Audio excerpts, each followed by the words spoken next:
Hello साथीहरू, यदि तपाईहरु पनि यसरी पेन्सिलले आफ्नो फोटो बनाउन चाहनुहुन्छ भने कृपया प्लिज अन्त्यसम्म भिडियो स्किप नगरेर हेरिदिनु होला। यदि साथीहरू भिडियो मन परेमा एक लाइक अनि सब्स्क्राइब गर्न नबिर्सनु होला, किनकि तपाईहरुले आउँदो दिनहरुमा यस्तै भिडियोहरू हेर्न सक्नुहुनेछ। र अब सुरु गरौँ हाम्रो भिडियो। साथीहरू, म मेरो मोबाइलको स्क्रिनमा आइसकेको छु र ओपन गर्नुहोस् KineMaster ओपन गरिसके पछाडि क्रिएट न्यू गर्नुहोस्। न्यू गरिसके पछाडि एकछिन एड आइरहेछ।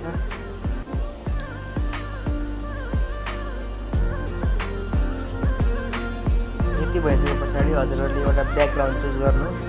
जस्तो मैले अहिले ग्रीन कलरको ब्याकग्राउन्ड चुज गरेको छु। तपाईहरुलाई कति चाहिन्छ त्यही अनुसारको राख्नुहोस्, कति लामो चाहिन्छ। त्यस पछाडि लेयरमा गएर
साथीहरू, अब हामी पेन्सिलबाट आफ्नो फोटो कसरी बनाउने भन्ने भिडियोतर्फ लागौँ।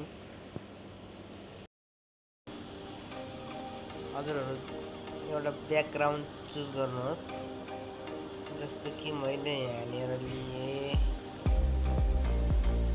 यो कलरमा लिएँ मैले ब्याकग्राउन्ड है। यसरी हजुरहरूले यसको ड्युरेसन सेट गर्न सक्नुहुनेछ। त्यस पछाडि यसलाई ओके गर्नुहोस्। साथीहरू, यस पछाडि लेयरमा जानुहोस्। लेयरमा गइसके पछाडि यहाँ माथि मिडिया देख्न सक्नुहुन्छ। मिडियामा जानुहोस्। मिडियामा गइसके पछाडि म एउटा फोटो चुज गर्न गइरहेको छु। जस्तो कि मैले यहाँनिर यो फोटो चुज गरेँ। साथीहरू, यदि यो फोटोको ब्याकग्राउन्ड हजुरहरूले हटाएको हुनुपर्नेछ। यसको लागि ब्याकग्राउन्ड इरेजर एप्लिकेसन छ, त्यसमा गएर प्ले स्टोरमा गएर डाउनलोड गर्नुहोस् र ब्याकग्राउन्ड हटाएर अनि त्यसपछि यसमा बनाउँदा राम्रो यसरी हटाउनुहोस्। यसरी हटाइसके पछाडि म यसलाई हल्का बनाउँछु। त्यस पछाडि यहाँ देख्न सक्नुहुनेछ एनिमेसन, यसमा क्लिक गर्नुहोस्। यसमा क्लिक गरिसके पछाडि यहाँ तल देख्न सक्नुहुनेछ वाइप डाउन भनेर, यसमा क्लिक गर्नुहोस्। यसमा क्लिक गरिसके पछाडि हजुरहरूले यहाँ कतिको ढिलो कतिको चाँडो यसमा देख्न सक्नुहुनेछ। यसमा अहिले छिटो यो वाइप भइरहेको छ। यसलाई यसरी हजुरहरूले मिलाउन सक्नुहुनेछ। मैले 2 मा राखेँ। अहिले यति राखिसके पछाडि के गर्नुहोस्। त्यस पछाडि फेरि लेयरमा जानुहोस्। लेयरमा गएर मिडियामा जानुहोस्। मिडियामा गइसके पछाडि यहाँनिर यो हातको चिन्ह देख्न सक्नुहुन्छ। यसमा क्लिक गर्नुहोस्। यो हजुरहरूले डाउनलोड गरेर राख्दा हुन्छ। यति गरिसके पछाडि यसको यहाँ यतातिर साइडतिर देख्न सक्नुहुन्छ। राइट साइडतिर ओभरअल एनिमेसन, यसमा क्लिक गर्नुहोस्। क्लिक गरिसके पछाडि फ्लोटिङ यहाँ देख्न सक्नुहुन्छ। फ्लोटिङमा क्लिक गर्नुहोस्। ओके गर्नुहोस्। यति भइसके पछाडि हजुरहरूको यो अहिले देखिरहनु भएको छ। यसमा के गर्नुहोस् भन्दा यसलाई अलि ड्युरेसन अलिकता बढाएर राख्दा पनि हुन्छ। यसलाई बराबर गरिदिनुहोस्। के भइसके पछाडि एउटा हल्का वाइप गरेर यो हातको चिन्हलाई यहाँ माथि लिएर जहाँदेखि यो फोटो सुरु भएको छ त्यहाँदेखि त्यहाँ लिएर राख्नुहोस्।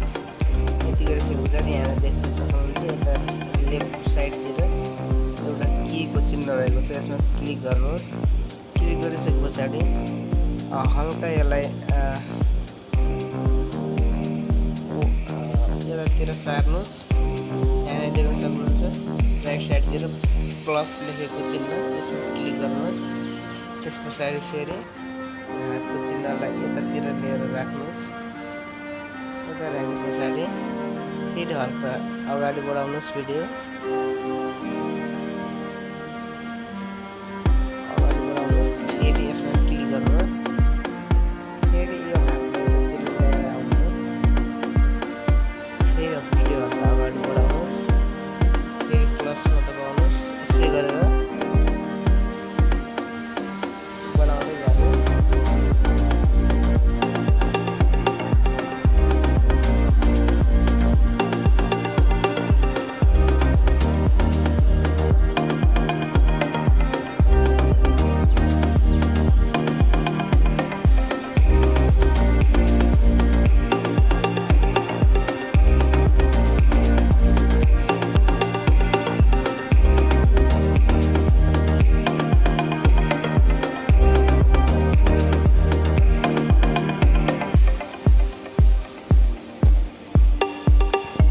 भइसके पछाडि ओके गर्नुहोस्। यहाँनिर अब यसलाई प्ले गरौँ।